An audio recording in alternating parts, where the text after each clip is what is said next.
Well, President Trump called off a planned military strike against Iran with just 10 minutes to spare. That in response to the downing of an unmanned U.S. military surveillance drone.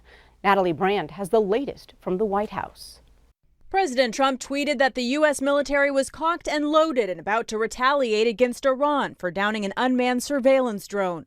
Just before the president called off the mission, he says he asked his generals how many Iranians would likely be killed. Sir, approximately 150. President Trump explained his decision to change course in an interview with NBC's Meet the Press. And I thought about it for a second. And I said, you know what? They shot down an unmanned drone, and here we are sitting with 150 dead people.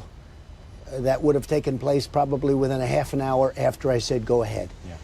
And I didn't like it. I didn't think it was proportionate. The strike plan called for launching multiple missiles at each of the 3 sites that were part of Iran's air defense system. They would have been fully manned round the clock. House Speaker Nancy Pelosi said she was pleased with the president's measured response.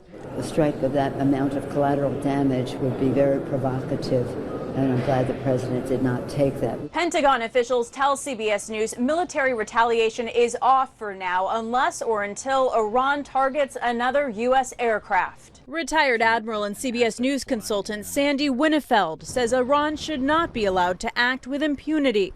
It's possible the president has simply gone back to his military planners and asked for a better option that he might choose to execute anytime. If Iran shoots down another drone, military officers tell CBS News they intend to be ready to retaliate much faster and with fewer estimated casualties. Natalie Brand, CBS News, the White House. A senior administrative official confirms to CBS News that additional economic sanctions against Iran are the next likely step.